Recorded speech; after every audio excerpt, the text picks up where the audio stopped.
mga agaw.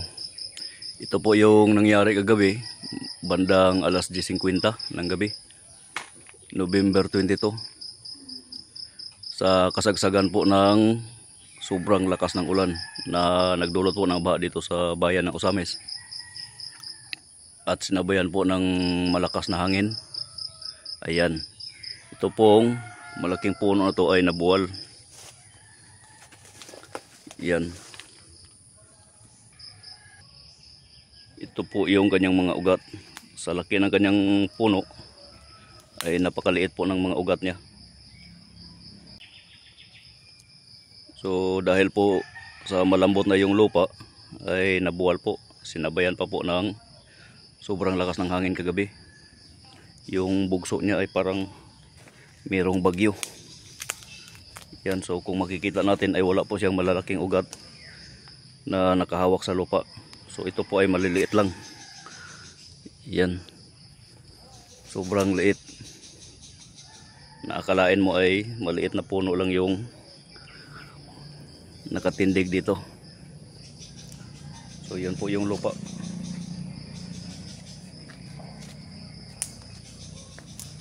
Yan yung sa ilalim. At mababaw lang po yung mga ugat na nakahawak dito. So resulta nabuwal. So ayun, hindi na kinaya ng puno. Napakataas pong puno na to. At bumagsak po dito sa daan. Yan. So tinamaan po lahat ng mga wire dito. Itong wire na to ay buhay po. Meron po yung load. So kagabi ay tinawagan na po namin yung electric cooperative. Kaso nga lang hindi nakarating, baka meron pa pong mga problema yung ibang barangay. Dahil po sobrang lakas po talaga ng hangin dito at saka yung ulan na baka nagdulot ng mga pinsala po. At yun po yung kanilang inuuna. Sa ngayon ay meron po itong kuryente. Hindi po kami naputulan. Pero peligro po dahil basa po yung lupa. Baka mayroong mga punit-punit itong wire na to. Itong main line ay makaka-aksidente. Baka sana pupuntahan na ito ng taga-electric cooperative dito sa amin para maalis na. At yung damage nito agaw ay umabot na din po doon sa manukan ko. Yan. Kung makikita nyo po yung puno niya o yung sanga niya ay andun, lumagpas na doon sa bakod sa manukan.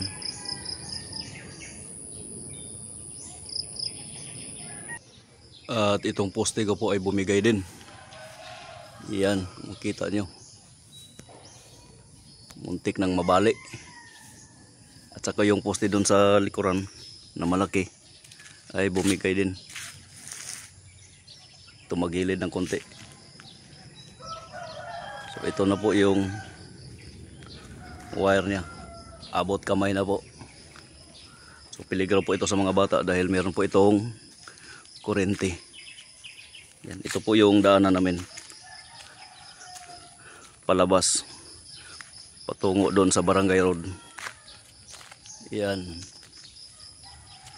So at saka dito sa labas, sa manukan ko, na damage po yung isang solar panel ko dito na nagsisilbing ilaw sa mga dadaan dito sa karsada. Yan, at saka nagsisilbing ilaw na rin po doon sa manukan. Kahambalang na po yung sanga niya na malaki dito sa loob. Yan, sobrang laki po nitong puno agaw at sobrang taas. Yan. So problema po ito ngayon agaw. Malaki pong damage. At buti na lang ay wala pong kabahayan na tinamaan. Ito lang pong manukan ko ang tinamaan. Itong puno ng niyog tinamaan din. Yan sa loob ng manukan ko.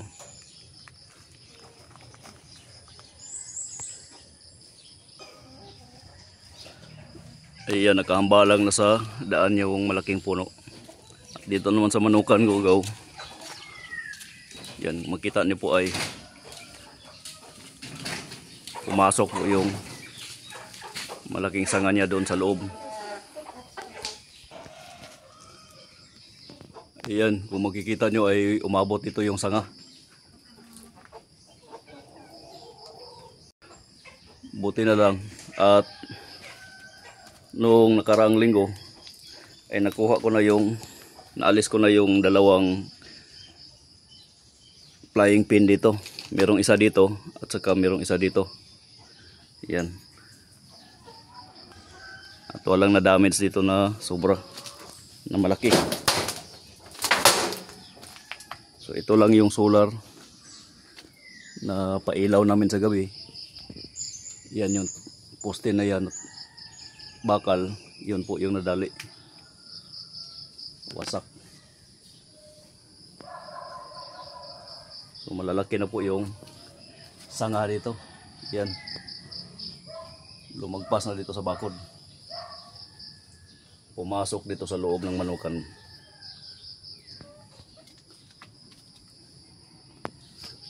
Swerte na lang at walang dumaan kagabi dyan. At walang nadisgrasya dahil sobrang bigat po nito. Kahit na yung poste ng electric cooperative ay hindi rin kinaya. Yung sa likuran, yung sa bandang likod ng bahay namin, meron pong isang poste doon. Ayan po mga agaw, damage talaga. Saka ito nag-crack. Yan, malaking sanga. Hindi ko muna gagalawin to, baka may kuryente, may punit yung main line. Basa pa po itong kahoy, baka makuryente po tayo.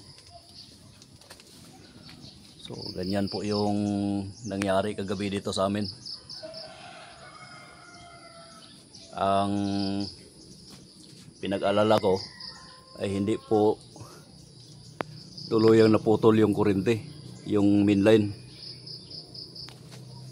Yun yung pinag-aalala ko dahil baka napunit yon at magkukos po ng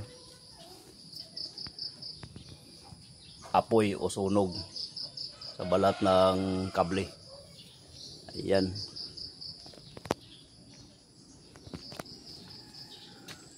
So malaki pong damage. So medyo malaki po yung madadamage ko dito dahil bibili ako ng bagong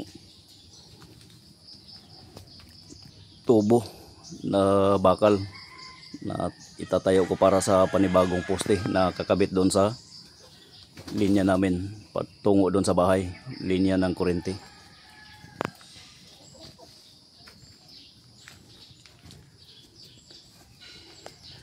Kagabi po pagbagsak nitong kahoy ay nag-iingay po itong mga alaga ko dito dahil po siguro sa sobrang takot nila.